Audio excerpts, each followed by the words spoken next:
budgeting for your military retirement might require something new. Hey, I am Chuck the Bureaucrat, and as much as the transition assistance folks would really like you to be on top of your finances as you make your military transition, well, the fact of the matter is that can be a pretty bumpy ride. In this video, I'm going to talk about some of the more common budgeting techniques that financial advisors will throw at you, and I'll comment on some ways that they might help with your military transition and, well, some ways that they might come up short. But before we talk about the techniques, I do have to say two things. First of all, I am not a financial advisor. I'm just another lonely idiot stumbling through this military transition, and yeah, a year and a half after officially retiring, I still keep finding that I'm making mistakes in this major life transition. If you want a good method for how to find a financial advisor, I explain how to do that in this video. Second, I cannot overstate the degree of financial disruption that your military transition is going to cause. Most of us lifers, and probably a lot of the short-timers, kind of get used to gradual and incremental changes in their pay over time. Annual cost of living, an increase in your years of service, and then the occasional promotion. Your finances change throughout your military career, but never dramatically. Okay. If you PCS, then your BAH might change the amount of money going into your pocket, but at least in theory, that's just supposed to balance against the housing market. And, okay, maybe your spouse gets a job or loses a job, and that causes some disruption in your finances.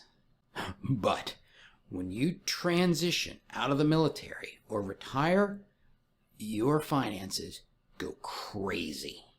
So, when financial gurus start talking about how to budget your finances, they may not fully grasp the magnitude of the disruption that your military retirement involves. Nevertheless, there are a couple of tried and true budgeting techniques that you might want to experiment with. Oh, and I'm using the word experiment intentionally. The sooner you start playing with your finances and figuring them out, the more time you have to find that technique that is right for you. Because I'm telling you, if you wait until 60 days after you've separated to start trying to figure out what the heck is going on, you are going to feel like a man in a sinking ship. Anyways, here are the techniques. The first one is the no budget budget, and you're probably doing some version of this right now. You keep an eye on your checking account, and you just make sure that you don't spend more money than you have. Maybe you have some recurring bills that just automatically get paid out of your account the day after payday. Maybe you carry a bit of a cushion for unexpected bills and expenses. But by and large, you spend whatever you have as long as you don't overdraw your account. While you're in a steady state of military paychecks coming in twice a month, well, that system can work reasonably well. The bills get paid, you have some fun, you don't obsess over your finances, and so it's not particularly stressful. But during your military transition, the no budget budget can eat you alive. There can be disruptions to your income flow. Payments might go up one month and then down the next. Meanwhile, new bills might pop up, or existing bills that you don't really need to be paying, well, they just continue shooting out of your account automatically. You got to keep your eye on the ball. The next method, and again, this is one that you may already be doing, is known as pay yourself first. Essentially, what you do is you direct a predetermined amount of your income into a savings account as soon as it hits your bank account. In fact, a lot of military folks use allotments to do this. The neat trick, and I mean this in the most positive way, is that the pay yourself first strategy does not fully answer the question of how you're going to manage your finances. It's a great first step, but of course, then you have to apply some other technique to manage how you spend your money throughout the month. Personally, for years, my wife and I have been using sort of a combination of pay yourself first and a no-budget budget. Now, as you enter your military transition, there can be a couple of problems with this. Number one, if you have a sizable allotment coming out of your military pay, well, then when you transition to receiving retired pay, DFAS can and probably will continue to pull that allotment out. But that means that you may find yourself with not enough money left over to pay for expenses. And number two, if your pay yourself first strategy is to move that money into a retirement account, you may find yourself in a situation where you can't get the money back once you realize that you shouldn't have put it there in the first place. So I'm not saying don't use pay yourself first as part of your military transition budgeting strategy. What I'm saying is if you're going to use pay yourself first, then make sure that the money is going into an account that you can access. I think this is one of the reasons that the TAP folks keep making the point that you should set aside some money for your transition and put it into a savings account and not a retirement account. Anyways, the next budgeting strategy that you'll hear people talk about is the 50-20-30 budget. Under this system, you're going to budget 50% of your income for necessary expenses. You're going to budget 20% for savings, and then the remaining 30% go to discretionary spending. And one of the great things about this strategy is it starts to bring in this idea that there are necessary and discretionary expenses as well as savings. I'm a bit less enthusiastic about the percentages themselves. I mean, I keep making this point that as you go through your military transition, your income can just whipsaw. So if your whole strategy is based off of percentages of your income, things can get chaotic. The thing to keep in mind about your transition is that you may not have a lot of control over those necessary expenses, and therefore you should focus your efforts on understanding them. Then, if you measure your necessary expenses as a percentage of your total income, well, the higher that percentage gets, I guess over 50%, the riskier your financial position becomes. Another popular technique that you might have heard of is the envelope budget. Essentially, you make a bunch of envelopes for specific spending categories, and then you put cash in those envelopes. Over the course of the month, you spend the cash out of the envelopes, and when the cash is gone, you stop spending. I have had friends swear by this technique. In fact, one guy, it just changed his life.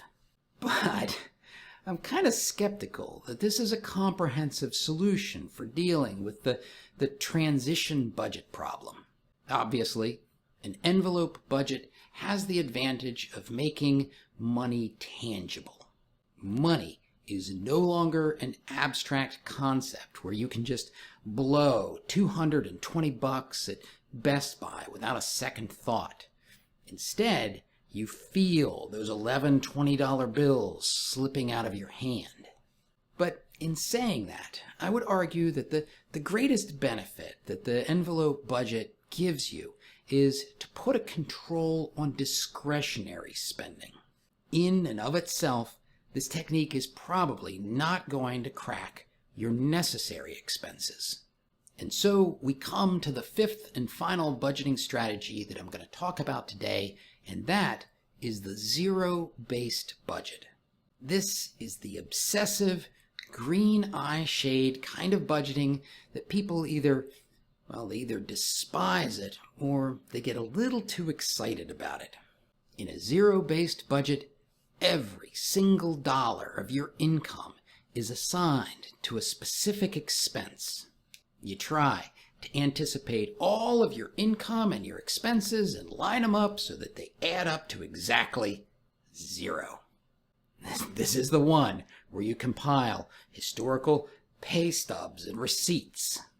And while this budgeting technique appeals to a guy like me, I gotta be honest that all it really does is shine a light on how unpredictable both your income and your expenses are as you pass through your military transition.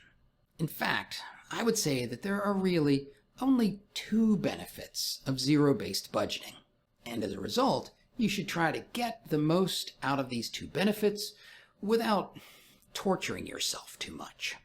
Number one, zero-based budgeting encourages you to think about what's coming next.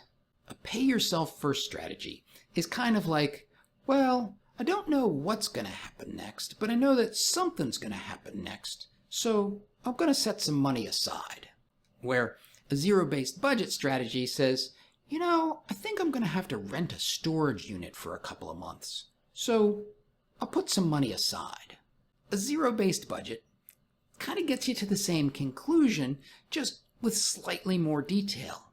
But there's no guarantee that you won't have surprises. The second benefit of zero-based budgeting, and really this might be the reason you want to give it a try, is that it helps you take a critical look at those so-called necessary expenses. When you've been cruising along with a steady income and reasonably well-controlled expenses, there can be a tendency for discretionary expenses to start to masquerade as necessary expenses. Subscription renewals, streaming services, automatic coffee shipments. A good zero-based budget scrub of where your money is going and whether or not you really want it to be going there can be a healthy part of your transition. The trick is that such a review, well, it does take time, and for some people, they barely have time to clear post. Obviously, the sooner you can handle your finances, the better. But, and really this might be most important for retiring folks, it might be a good idea to plan to do a zero-based budget review in those first 30 to 60 days after you're officially retired. In fact, there's a lot of financial decisions that still have to be made after you're retired in that 30 to 60 day window. And in the immediate aftermath of your hurly-burly military career, it might not be a bad idea to give yourself a tangible task to do. I mean, if you're not careful and you don't get good control over your finances, you may find that you're dragged back into some kind of job that you don't necessarily need if you manage your finances properly. Anyways, I made a comment about those post-retirement financial decisions, and if you want to see what I'm talking about, watch this video.